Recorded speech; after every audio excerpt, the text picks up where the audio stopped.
First blood. The pandemic had ravaged Earth for nearly 2 years when the lights appeared in the sky. Global medical systems were on the brink of collapse, with millions dead and more dying each day. The virus, which had emerged from the thawing permafrost of northern Siberia, had proven resistant to every treatment humanity could devise. Dr. Amara Okafor wiped sweat from her brow as she stared at the electron microscope display. 36 hours without sleep had left dark circles under her eyes, but she refused to rest while patients filled every available space in her Lagos hospital. The virus continued to mutate, outpacing their best efforts to develop an effective vaccine. "Doctor, you need to see this," her assistant called from the doorway, face pale with shock. On the small view screen in the break room, news footage showed massive ships materializing over major cities worldwide. Sleek obsidian vessels that seemed to absorb light rather than reflect it. They hung motionless above New York, Beijing, London, Moscow, and Lagos, each at least 2 kilometers in length. "The UN Security Council has called for calm," the reporter was saying, voice trembling. "Military forces worldwide have been placed on high alert, but the vessels have made no aggressive movements. Wait, we're receiving transmission." The screen flickered, replaced by a being that appeared vaguely humanoid, but with iridescent silver skin and 4 eyes arranged in a diamond pattern. When it spoke, its voice resonated with a harmonic quality that made Amara's skin tingle. "People of Earth, we are the Voidarians. We have observed your struggle against biological devastation and wish to offer assistance. Our medical technologies can end your suffering. We come as healers, not conquerors." Within 24 hours, world leaders had convened an emergency session of the United Nations. Despite military advisors urging caution, the global health crisis left little room for hesitation. Earth needed help, and the Voidarians offered it freely. 3 days later, Amara found herself among a delegation of Earth's top medical researchers meeting with the alien visitors in a hastily prepared facility outside Lagos. The Voidarians moved with fluid grace, their bodies seeming to shift subtly with each motion. The lead alien, who called itself Nexus Prime, approached the human delegation.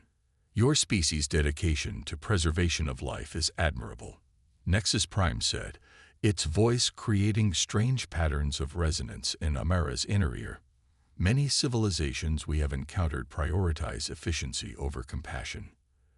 "Every life matters," Amara replied simply. "It's why we become doctors." The Voidarians nodded in what appeared to be understanding, though their alien expressions were difficult to interpret. "We will share our medical knowledge. Together, we will end this plague." And for 6 months, they did exactly that.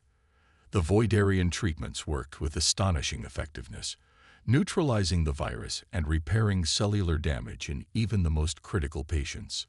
Recovery rates climbed exponentially as treatment centers were established globally.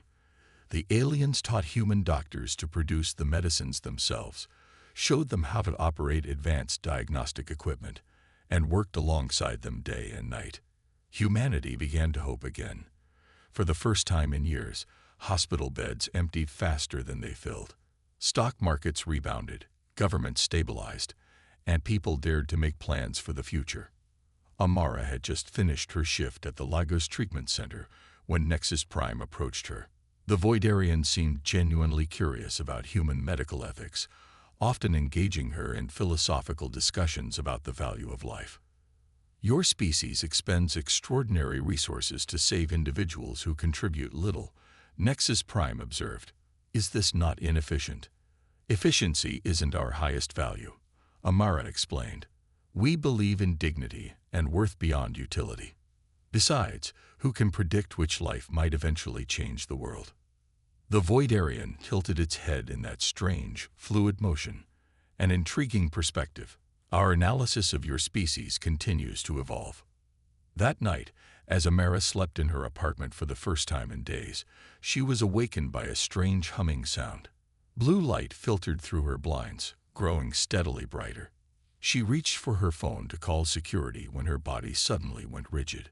The sensation of weightlessness overtook her as she rose involuntarily from her bed, floating toward the ceiling as if gravity had reversed. The same scene played out in thousands of locations simultaneously across Earth. Hospitals, research centers, medical schools, and treatment facilities were targeted with precision. Focused gravitational beams extracted medical personnel, doctors, nurses, researchers, technicians, anyone with significant healthcare knowledge. In under an hour, more than 50,000 of Earth's most experienced medical professionals vanished into the Voidarian ships. In New York, UN Secretary-General Maya Patel watched in horror as the Voidarian vessels began to ascend. All diplomatic channels had gone silent. Military units that approached the ships were immobilized by some unknown technology, their weapons and electronics disabled without a shot fired. The final broadcast from the Voidarian fleet commander echoed from every communication device worldwide. Your healers will serve the greater need. The Voidarian collective thanks Earth for its contribution to galactic stability. Further resistance would be futile and inadvisable. Then the ships vanished, leaving only empty sky and devastated medical infrastructure across the planet. Secretary-General Patel's face hardened as she turned to her military advisor. "They've made a fundamental miscalculation," she said quietly. "Get me the Reaper Division." The facility buried beneath the Antarctic ice shield didn't officially exist on any government registry.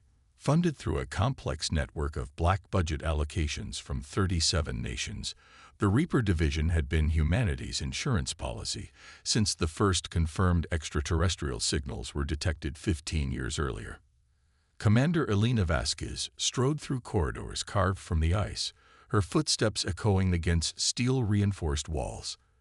At 43, Vasquez had commanded elite special forces units on every continent before being selected to lead what might be humanity's last defense against threats from beyond Earth. The call from the Secretary-General had been expected since the moment the Voidarian ships appeared. The only surprise was how long it had taken for the aliens to show their true intentions. "Status report," Vasquez demanded as she entered the command center. Major Jackson Chen, her XO, looked up from a holographic display. "We've tracked their departure vector. The Voidarian fleet made 17 jumps before our deep space sensors lost them, but we've extrapolated their likely destination. The Nemesis is prepped and ready for launch." Vasquez nodded, scanning the readiness reports for her team. 120 of the most lethal specialists Earth had ever produced. Unlike conventional military forces, the Reapers had been trained specifically for extraterrestrial warfare, equipped with technology reverse-engineered from a crashed scout ship discovered in the Gobi Desert a decade earlier. "And the package?" she asked. Chen's expression darkened, loaded and secure. "Though I still question the ethics of." "Ethics went out the window when they took our people." Vasquez cut him off. "The Secretary-General has authorized full protocol. No limitations." The command center fell silent as the implications sank in. Full protocol meant exactly that. All options were on the table, including those that would normally be unthinkable. Vasquez addressed the room. "They studied our doctors. They observed our healers. They mistook compassion for weakness." Her voice was cold, precise. "They never bothered to study our warriors." She activated the briefing screen, displaying intelligence gathered on the Voidarian collective, a sprawling empire spanning multiple star systems. Their technology far surpassed Earth's in most respects, but they had one critical vulnerability. Their physiology was extraordinarily sensitive to certain pathogens. "The Voidarians don't understand human history," Vasquez continued. "They don't comprehend that the same species capable of producing brilliant healers also created the most efficient killing machines in the galaxy. We're going to remind them of that oversight." She brought up mission parameters on the main screen. "We deploy in 2 hours. Our mission is simple: find our people, bring them home, and ensure no one ever targets Earth again." A young lieutenant raised her hand.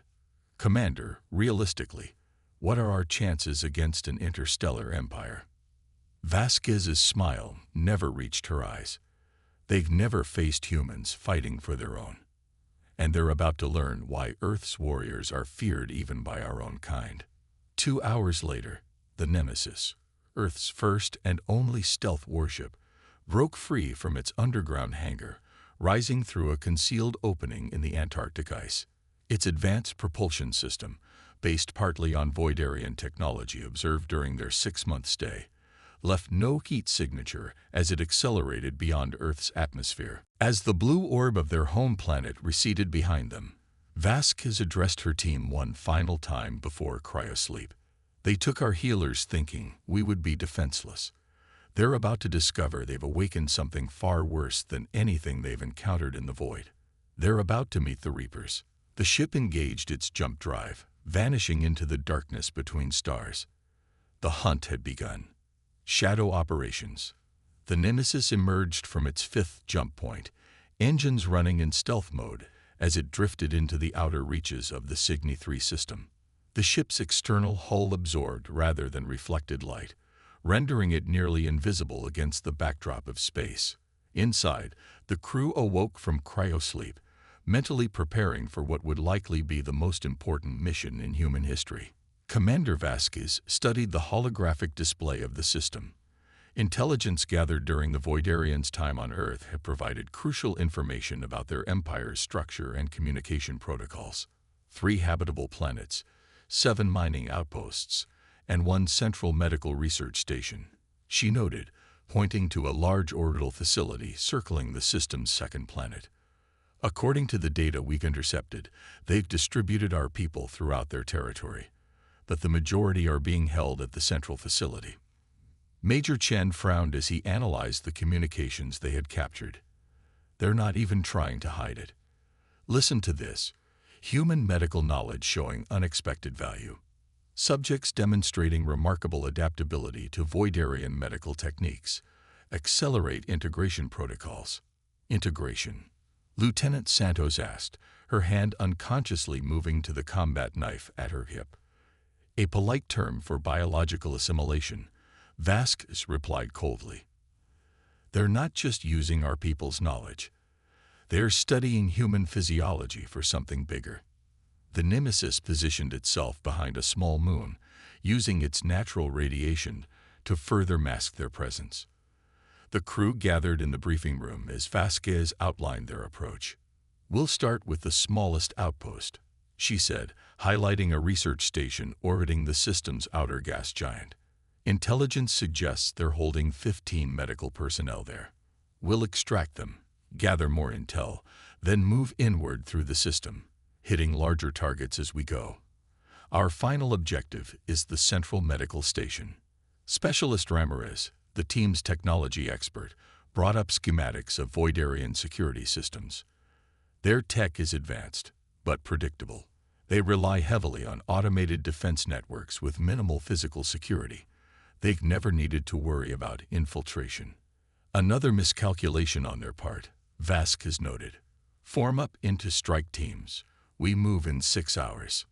The Voidarian research outpost gleamed against the backdrop of the massive gas giant, its silver spires rotating slowly around a central hub. Inside, researchers monitored various experiments, including studies on the 15 human doctors they had acquired. Dr. Sanjay Patil adjusted a microscope, carefully examining cellular samples under the watchful eye of his Voidarian overseer. 6 months of captivity had left him gaunt, but his mind remained sharp. He and his fellow captives had been learning as much about Voidarian biology as they were being forced to reveal about human medicine. The cellular regeneration rate is impressive, he noted to his colleague, Dr. Lisa Chen, using their coded language, medical terminology that conveyed additional meaning to those who understood the pattern. Almost reminds me of hyperpolyps under controlled stimulation. Lisa nodded slightly, understanding his real message.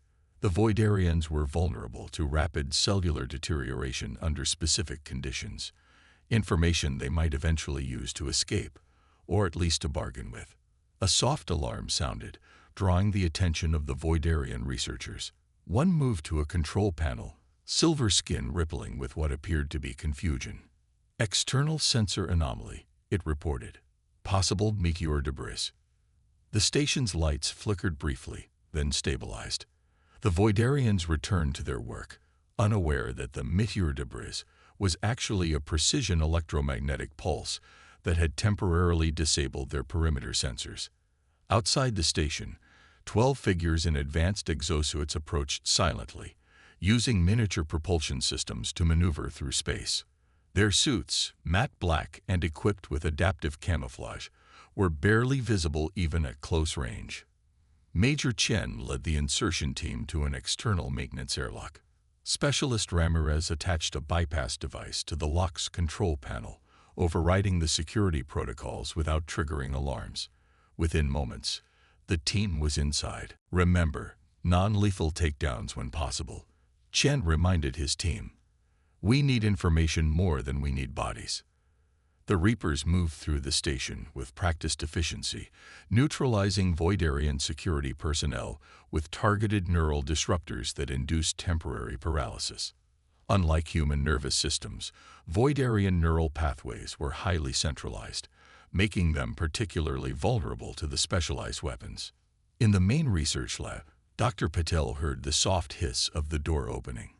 He turned, expecting to see their Voidarian supervisors, but instead found himself facing what appeared to be human soldiers in advanced combat gear. Dr. Sanjay Patel, the lead figure asked, lifting the visor of their helmet to reveal a human face. Major Jackson Chen, Earth Reaper Division. We're here to take you home. For a moment, Patel couldn't speak, the sudden appearance of human rescuers too shocking to process. Then tears welled in his eyes. There are 14 others, he managed to say, and thousands more throughout their empire. We know, Chen replied, gesturing for his team to secure the other captives. You're just the first. We're not leaving anyone behind. While the medical personnel were being prepared for evacuation, Commander Vasquez personally interrogated the station's senior researcher, a Voidarian who identified itself as Nexus Tertiary. Why target our medical personnel specifically? She demanded, the neural disruptor in her hand ensuring the aliens' cooperation. The Voidarians' 4 eyes blinked in sequence, a sign of distress in their species. The collective faces extinction. A pathogen engineered for war mutated beyond our control. It spreads through our population, resistant to all treatments. So you decided to kidnap our doctors. Vasquez pressed. Human medicine approaches disease differently. Your adaptability, your creativity in treatment methodologies. These are unknown concepts in Voidarian medical science. We calculated that human medical knowledge could be integrated with our technology to produce a cure. Vasquez leaned closer. You could have asked for help. We would have given it freely. The Voidarian's skin rippled in what might have been the equivalent of a bitter laugh. The collective does not ask. It acquires what is needed for survival. Lesser species serve the greater good. Lesser species, Vasquez repeated coldly. You still don't understand what you've done, do you? You've taken people from a world that has spent its entire history at war with itself. We've perfected killing for thousands of years. The only reason we survive as a species is because we've also perfected healing. She stood, looking down at the alien. Your intelligence on Earth was incomplete. You studied our compassion, but ignored our capacity for retribution. Before returning to the Nemesis with the rescued medical personnel and valuable intelligence, Vasquez left the paralyzed Voidarians with a functioning communication device and a message for their leadership. Return our people, or what comes next will be considered an act of war. Over the next 14 days, the Nemesis struck 4 more Voidarian facilities, each operation more daring than the last. With each successful extraction, they gathered more intelligence about the central medical station, where the majority of Earth's doctors were being held. The rescued medical personnel provided crucial insights into Voidarian biology and the pathogen ravaging their population. Dr. Amara Okafor, recovered from a research center on the system's innermost planet, confirmed what they had begun to suspect. The pathogen was engineered as a bioweapon, She explained in the Nemesis's briefing room. It was designed to target specific genetic markers in rival species, but it mutated and now affects the Voidarians themselves. They're desperate for a cure. Desperate enough to risk war with an unknown species, Vasquez noted. Amara nodded. They don't think like we do. To them, the needs of their collective supersede all other considerations. They genuinely don't understand why we would object to the reassignment of our medical personnel for what they see as a greater purpose. Lieutenant Santos studied the holographic model of the Central Medical Station. Security will be much heavier there. We've lost the element of surprise after 5 successful raids. Then we change tactics, Vasquez decided. They expect shadows. We'll give them thunder. The plan that emerged was audacious. While the Nemesis positioned itself for a frontal distraction, 3 small stealth craft would approach from the far side of the planet, using its magnetic field as cover. Chen would leave the main assault team to secure the station's central hub, while Vasquez herself would take a small team directly to the containment areas where the majority of Earth's medical personnel were being held. As they prepared for the operation, Vasquez received a transmission from Earth. Secretary General Patel's face appeared on the screen, tension evident in her expression. Commander, the Voidarian Collective has made contact. They're demanding we recall the Nemesis immediately or face, in their words, consequences beyond imagination. Vasquez's expression didn't change. What's your response, Madam Secretary? Patel's eyes hardened. I told them that Earth does not negotiate while our people are held captive, and that any consequences they're imagining will pale in comparison to what humanity will deliver if a single doctor is harmed. Understood. We're proceeding with the extraction. Godspeed, Commander. Bring our people home. The Central Medical Station was a marvel of alien engineering. A massive structure nearly 15 kilometers in diameter, rotating slowly to generate artificial gravity in its outer rings. At its core, protected by multiple security systems, over 30,000 human medical professionals were forced to work on finding a cure for the Voidarian pathogen. Dr. Amara Okafor had been transferred here after her initial abduction, assigned to the high-security Central Laboratory where the most promising research was conducted. The Voidarian Supreme Nexus itself oversaw operations, its massive form distinguished by the complex patterns rippling constantly across its silver skin. Your resistance is counterproductive, it told Amara as she deliberately slowed her work. The survival of billions depends on this research. Kidnapping is counterproductive, she replied evenly. You could have had our willing cooperation. The Supreme Nexus's skin darkened slightly, a sign of irritation. Your species is unpredictable. Some would have helped, others would have demanded compensation, still others would have refused entirely. Efficiency required uniformity of purpose. Alarms suddenly blared throughout the station. The Supreme Nexus turned toward a communication panel, its 4 eyes widening as reports flooded in. Impossible, it said. No species would dare. The station shuddered as something impacted its outer defenses. On monitoring screens, Amara saw the Nemesis emerge from stealth mode, weapons firing in a precise pattern that disabled defense systems without causing catastrophic damage.